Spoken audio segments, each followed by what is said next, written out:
does that change how you play the role at all? How you approach the character? Well, I was pretty sure I was dead. Right. And I was really sad. Because I really dug being this guy, especially as every different kind of writing and directing team came along and added to the chain letter of who this guy was. I got to find out. And it's been kind of the weird, funny acting game that goes with this guy is, oh, I'm that. Right. And one of the things that was never more fully realized than Joss kind of took what was clearly there. And, you know, of course he's got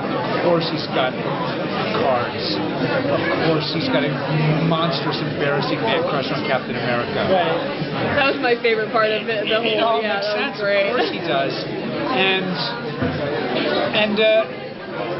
So I was really I loved being the fan avatar there, because I love this stuff. I loved it when I was a kid. I was a huge sci-fi nerd. I was a bit of a Marvel nerd when I was young, and to get to be that guy meant everything to me. So I was really sad the day I had to go in there and get shanked by that Asgardian bastard. Right. So when I got a call saying, listen, you may not be 100% dead, I was well and truly stoked, but I had to make sure that it didn't undermine the Avengers. Right. And once Joss explained to me where he thought he was going on that, and it was so ridiculously cool and dark, I was in. That said, I had to kind of take the writers out to dinner, although I made them pay, and say, this is the deal. When I'm playing this guy, I always have to sit down with whoever it is and go, who am I now? What am I doing here? And to go from being, bleeding out on the floor of the helicarrier to putting together a fast response S.H.I.E.L.D. team in this pilot, that's a different Phil Coulson. Right. And to a certain extent, I think he's pretty limber in terms of his ability to do stuff. And Director Fury's tasking him to what I think is probably the most pressing concern. It's an interesting choice by Director Fury. He's going to take this guy who's been the kind of diva wrangler, the guy who's basically like, managing the green room at Coachella for the Avengers, and put him in charge of a very fast response team that he gets to pick himself using really weird instincts of his own. To deal with a world after the Avengers where we've gone from knowing about Tony Stark and his bitchin' suit and maybe a little Hulk and Abomination for a few minutes in New York to a world with wormholes and Chitauri invasions, and everybody wants a piece of that. So it makes perfect sense.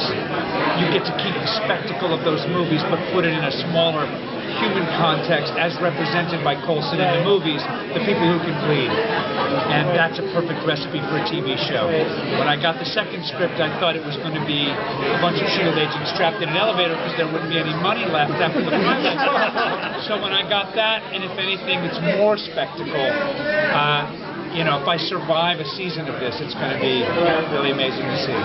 How much are we going to see of his personal life versus his professional life and the balance and all that kind of thing? Because I know there was that little romance. He's a wonderful dancer. We're going to get to see a lot of his dancing. Okay. And if I know Josh, there will be a musical episode. But do you sing well? Are you looking forward to I'm going to tell you instinctively because, as I said, those nuts at Marvel, I've seen this episode I'm shooting now. I've seen the pilot. Other than that, I don't know. My sense is, basically the way I do it is, I'm so impressed by how Marvel takes what happens and then exploits it right the way all the fans would want them to. Josh being the kind of key part of that. Yeah. The fans wanted Coulson back to life. It happened. As a fan, I saw the Avengers and I thought, man, they're going to be pissed that he's still alive. And he's going to be pissed about his cards. They're all bloody. We're going to probably have to find out about this cellist. And so I'd be shocked if we didn't go down those roads. But I'm just speaking as a fan now.